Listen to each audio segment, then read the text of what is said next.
நேற்று மாலையில் தியாகராய நகரில் உள்ள தமது இல்லத்தில் செய்தியாளர்களை சந்தித்த தீபா தம்மை கொல்ல முயற்சி நடைபெறுவதாக குற்றம் சாட்டினார். முன்னாள் முதலமைச்சர் ஜெயலலிதா வாழ்ந்த வேதா இல்லம் தமது பாட்டியின் சொத்து என்றும் அப்போது அவர் குறிப்பிட்டார்.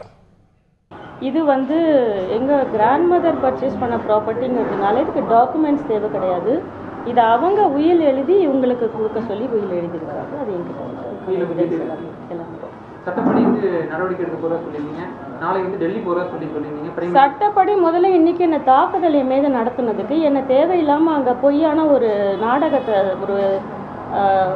ஏற்படுத்தி ஒரு டிராமாவை ஏற்படுத்தி என்னை வர வச்சதுக்கு இதுக்கெல்லாம் முதல்ல சட்டப்படியான நடவடிக்கைகளை நான் எடுக்கணும்.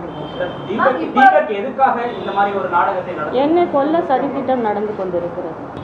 பிரதமரை சந்திக்கிறத நேரம் கேட்டிருக்கா சொல்லிருக்கீங்க. இல்லை, நான் ஏற்கனவே இந்த ஃபார்மாலிட்டிஸ் எல்லாம் நான் இனிமேல் தான் ரிப்ளை வரும். எப்போ